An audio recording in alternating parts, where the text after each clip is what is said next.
उद्यापासून 15 एप्रिलपर्यंत हा आपल्याला उपयोगात घ्यायचा आहे। मध्येच धुळीचे हे आहे सण आहे, त्यानंतर 14 एप्रिल आहे। तर आता धुलीवंदनाचा जो दिवस आहे तो आपल्याला स्किप करावा लागेल। जनरली सुट्ट्यांमध्ये प्रतिसाद फारसा मिळत नाही, म्हणून आपल्याला सुट्ट्या पण त्यामधून आपल्याला थोड्याशा एक्सक्यूज करता येतील। पण वर्किंग डेला आपल्याला स्वीप ॲक्टिव्हिटी घ्यायला हरकत नाही। आम्हाला तुम्हाला जास्त ताण पण द्यायचा नाही, पण सहजासहजी ही प्रक्रिया आपल्याला करायची आहे। मग त्यामध्ये कुठल्या ॲक्टिव्हिटीज घ्यायच्यात याच्यामध्ये तर त्या आपल्याला याप्रमाणे शेड्यूल करता येतील। त्याचं नवीन शेड्यूल आम्ही आज बनवतो। काल जे केलंय त्याने तो जनरल आराखडा केला होता आणि त्यामध्ये आणखी थोडं स्पेसिफिक जाऊया आपण। विद्यार्थ्यांची प्रभात फेरी आपल्याला एक काढायची आहे। आता उन्हाळ्याची दिवस आहेत, प्रभात फेरी जर काढली तर ती अर्ली मॉर्निंगला काढावी लागेल आणि सेम डे जर पूर्ण मतदारसंघात प्रत्येक गावात जर मतदानाची प्रभात फेरी झाली तर तो दिवस आपला प्रभात फेरीचा दिवस म्हणून सगळीकडे थोडं त्याचे माउथ पब्लिसिटी आहे ती होईल। त्यासाठी काही स्लोगन्स वगैरे आपल्याला करायचे। आपल्या शाळेमध्ये मुलं असतील, मुली असतील, टीचर्स असतील, ह्या सगळ्यांमध्ये रांगोळी स्पर्धा आपण आयोजित करा। सगळ्या रांगोळीचे फोटो पण आपण काढू शकता, त्याचं बुकलेट पण आपल्याला करता येईल। ज्या उत्कृष्ट संदेश देतात मतदानाबद्दल, मतदान प्रक्रियेबद्दल, तर त्या संदर्भात आपल्याला ह्या रांगोळीचं बुकलेट तयार करून आपल्याला ते पण ECI कडे पाठवता येईल। तर त्याही स्पर्धेमध्ये आपण उत्कृष्ट जे रांगोळी असतील त्याला आपण पारितोषिक देऊ। मानवी साखळीचा पण आपल्याला या ठिकाणी तरतूद करता येईल। जसं रॅली आहे त्या प्रमाणात तशा पद्धतीने मानवी साखळी पण करता येईल। गावामध्ये ज्या ठिकाणी जास्त लोकसंख्या आहे त्या ठिकाणी आपण हे इम्प्लिमेंट करू शकतो।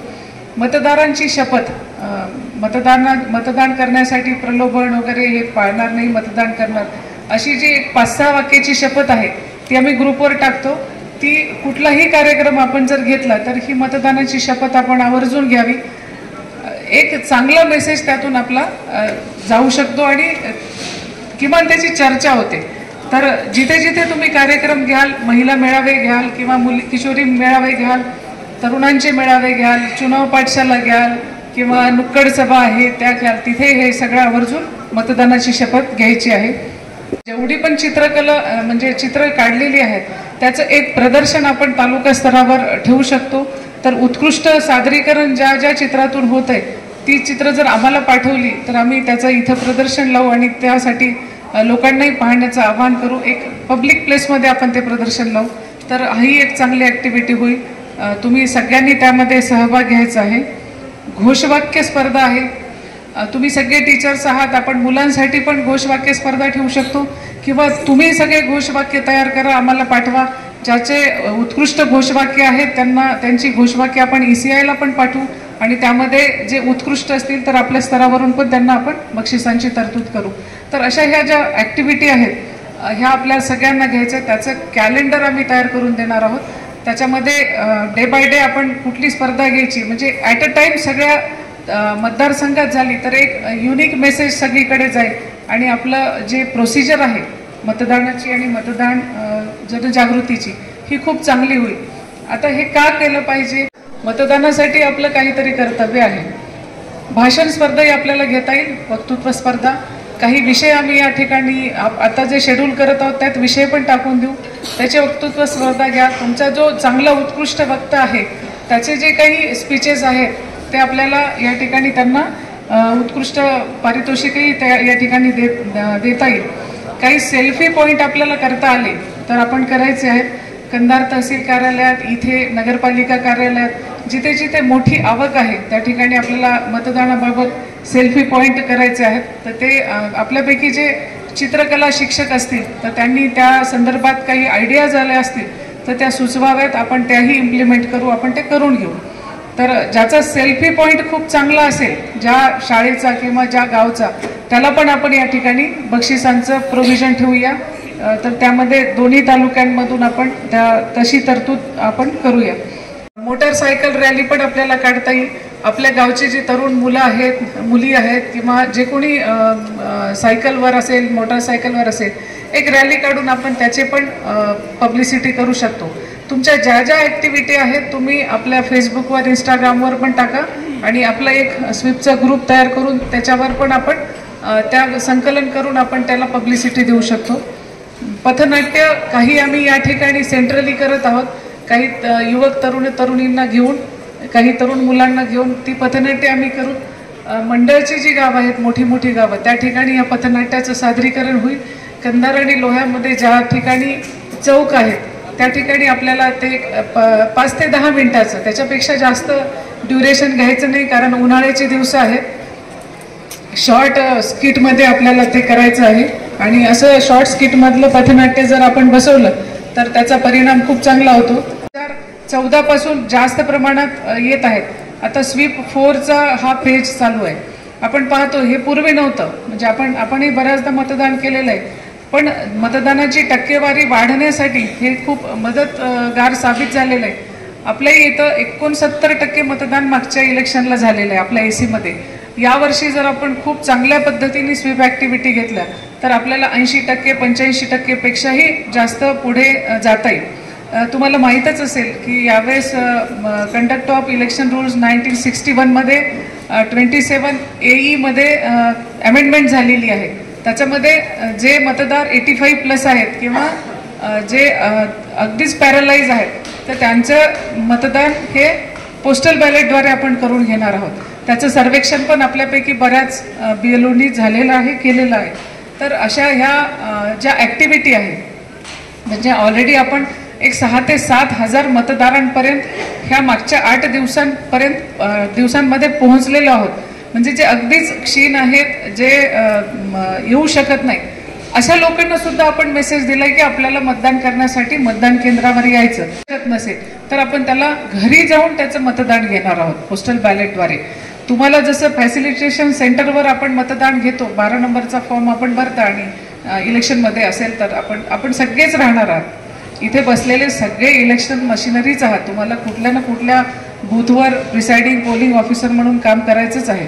तर अशी जी मशिनरी आहे ती आपण त्या घरी जाणार आहेत आणि तिथं त्यांचं मतदान करून घेणार आहेत. हे सगळे इंटरव्हेन्शन आपल्या मतदान प्रक्रियेमध्ये यासाठी आहे की आपल्याकडचं जे मतदान मध्ये आपल्या भारतात इतकी इलेक्शन प्रोसेस कुठेही चांगली नाही आहे, त्या इतकी चांगली आहे आणि त्याच्यामुळे लोकशाही जी आहे आपली प्रगल्भ होते. तर ह्या सगळ्या लोकशाहीच्या उत्सवामध्ये आपण सगळ्यांनी खूप उत्साहाने भाग घ्यावा म्हणून या ठिकाणी मी आपल्याला आवाहन करते. आणि सगळ्यांनी म्हणजे असं माझी शाळा एखाद्या मुलांनी 4च चित्र काढले तर मी कसा सहभाग घेऊ. माझी छोटी शाळा आहे, 2 शिक्षकी आहेत, तिथे 6च रांगोळी काढतात मुली, तर मी कसा भाग घेऊ. अशातला भाग नाही आहे. तुमच्याकडे जेवढे पार्टिसिपेंट असतील आपण त्यांना जास्तीत जास्त आवाहन करा. एकतर त्यांचं स्किल डेव्हलपमेंट पण होते, जे की तुमचे असाइनमेंट आहेत. मुलांना चित्र काढता आली पाहिजे, त्यांना वक्तृत्व आलं पाहिजे, त्यांना गाता आलं पाहिजे, त्यांना बोलता आलं पाहिजे. हे सगळे ज्या गोष्टी आहेत त्यांची एनहान्समेंट पण यातून होईल आणि एक स्वीप ॲक्टिव्हिटी होईल आणि आपल्या लोकशाहीच्या उत्सवामध्ये आपण जे काही का असेना खारीचा वाटा आपण त्यात उचलू. तर परत एकदा मी ह्या महोत्सवामध्ये खूप चांगल्या उत्साहाने सहभागी होण्यासाठी आपल्याला आवाहन करते आणि या ठिकाणी थांबते. ॲक्च्युअली तुम्ही ह्या सगळ्या गोष्टी तुमच्या मनात पण आहेत, सगळ्यांनाच माहीत आहे हे करायचं आहे, पण आपल्याला नव्याने त्याची एक उजळणी म्हणून का होईना आपण इथे आलेलो आहोत. आता आपल्या ह्या मतदारसंघामध्ये काही ठिकाणी 50%पेक्षा कमी मतदान झालेलं आहे. मी त्याची यादी आपल्या ग्रुपवर शेअर करते, वरे साहेब आपणही टाका. त्या यादीनुसार जी 50%पेक्षा कमी मतदान झालेली गावं आहेत त्या ठिकाणी जास्त फोकस करायचा आपल्याला. 50%पेक्षा कमी मतदान लास्ट पार्लमेंटरी असेंब्ली आणि याला झालेलं असेल तर त्या ठिकाणी आपल्याला PCला आणि ACला झालं असेल तर त्या ठिकाणी जास्त ॲक्टिव्हिटी घ्यायच्या आहेत. ज्या ठिकाणी महिला मतदारांचं प्रमाण कमी आहे, फिमेल वोटर्सचं ज्यांचं पर्सेंटेज कमी आहे, त्या ठिकाणी पण आपल्याला जास्त ॲक्टिव्हिटीज घ्यायच्या आहेत. मुळात महिला मतदारांचा आपला घसरतो तर महिला जास्तीत जास्त यायला पाहिजे. कारण तुम्हाला माहीत आहे नवीन बिल आलेलं आहे, 2029 पासून त्याचं इम्प्लिमेंटेशन होणार आहे. 50% रिझर्वेशन, बरोबर आहे, विमेन्स बिल पास झालेला आहे आणि त्यामुळे महिला ह्या प्रगल्भ मतदार झाल्या तर प्रगल्भ उमेदवार होऊ शकतील. बरोबर आहे भविष्यामध्ये, तर त्यांना प्रमोट करण्यासाठी का होईना आपल्याला ह्या सगळ्या महिला मतदारांना मतदान केंद्रापर्यंत न्यायचं आहे. तर ह्या सगळ्या ॲक्टिव्हिटीसाठी आपण सगळे प्रिपेअर्ड आहात मला माहिती आहे, कारण इथे मागच्या अनेक इलेक्शनमध्ये कदाचित आपण मागे काही इलेक्शन सोबत घेतलेलेही असतील आपल्यापैकी काही जण, म्हणजे मी जेव्हा इकडे तहसीलदार होते आपण सोबत असालही. तर याही वेळेस आपण अशीच खूप छान कामं या ठिकाणी कराल अशी अपेक्षा व्यक्त करते. आणि या ठिकाणी हा प्रोग्राम तुम्हाला 9 तारखेच्या नंतर करावा लागेल. 9 तारीख 9 आहे 9 आहे थँक्यू 9 तारखेपर्यंत द्वितीय सत्र आले. पण तुमचं इलेक्शन आहे ताबडतोब 27 पासून शिक्षण जिल्हा मंडळाला परीक्षा सुरू होती. काल टाइम टेबल आलं 27 ते 9 तारीख परीक्षा आहे. एक आहे आता तुम्ही इलेक्शन मशिनरी पण आहात, आपण केवळ मुख्याध्यापक किंवा प्रतिनिधी नाही आहेत. तुमच्या इलेक्शनच्या ट्रेनिंग पण 28-29ला लागण्याची शक्यता आहे. म्हणजे ते 2 दिवस पण आहेत. आपल्याला जिथे जिथे वेळ मिळतोय तिथे तिथे ह्या ॲक्टिव्हिटी घ्यायच्या आहेत. आपली एक्झाम जी आहे प्रायमरी लेवल किंवा जे सेकंडरी लेवल आहे ते 3 तासाचा कालावधी आहे. तरीही आपल्याला त्याच्यासह आपल्याला ह्या ॲक्टिव्हिटी कशा राबवता येतील त्याचं आपण नियोजन आपल्या स्तरावर करा. समजा एक्झाम सकाळच्या सत्रात असेल तर एखादा तास मुलांना एंटरटेनमेंट का होईना स्वातंत्र्य आम्हाला द्या. बिलकुल येस येस येस सगळी लिबर्टी तुम्हाला आहे. फक्त आम्हाला यासाठी हे हवं होतं की 1 दिवसात जर झालं तर आम्हाला असेसमेंटसाठी ॲनालिसिस करायला सोपं गेलं असतं. तर उद्या वेळ तुमच्या शेड्यूल प्रमाणे घ्या. एक तर आहे उन्हाळ्याचे दिवस आहेत, आपला ड्रप प्रॉन एरिया आहे, आपला थोडासा उजाड एरिया आहे, हे याची जाणीव आहे. त्या पद्धतीने अर्ली मॉर्निंगमध्ये आपल्याला असे काही ॲक्टिव्हिटी घेता आल्या तर ते बेटर राहील. तुम्ही एक्झामच्या नंतर घेतलात तर दुपारची वेळ होईल, उन्हाच्या झळा लागतील. तर ते विद्यार्थी आणि आपण आणि आपलं गाव ह्याच्या हिशोबाने आपण ती तयारी करावी.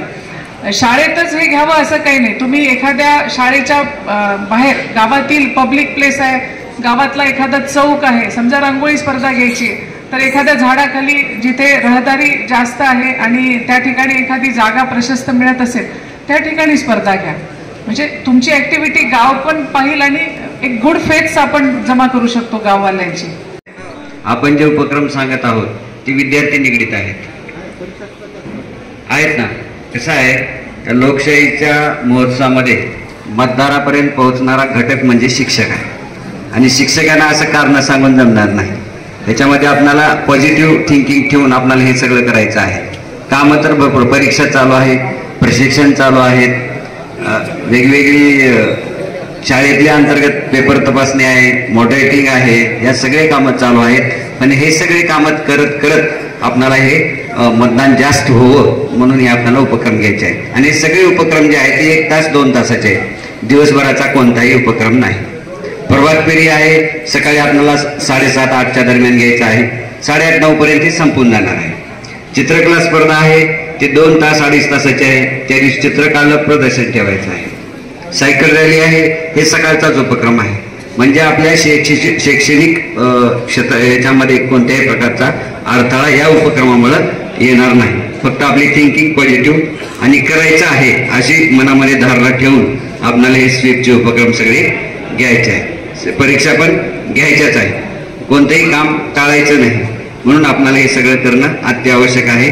फक्त हे करत असताना काही नवीन आहे का किंवा ह्याच्यात काही सुधारणा करायची आहे का हे सांगा. आम्हाला अडचणी काही सांगू नका.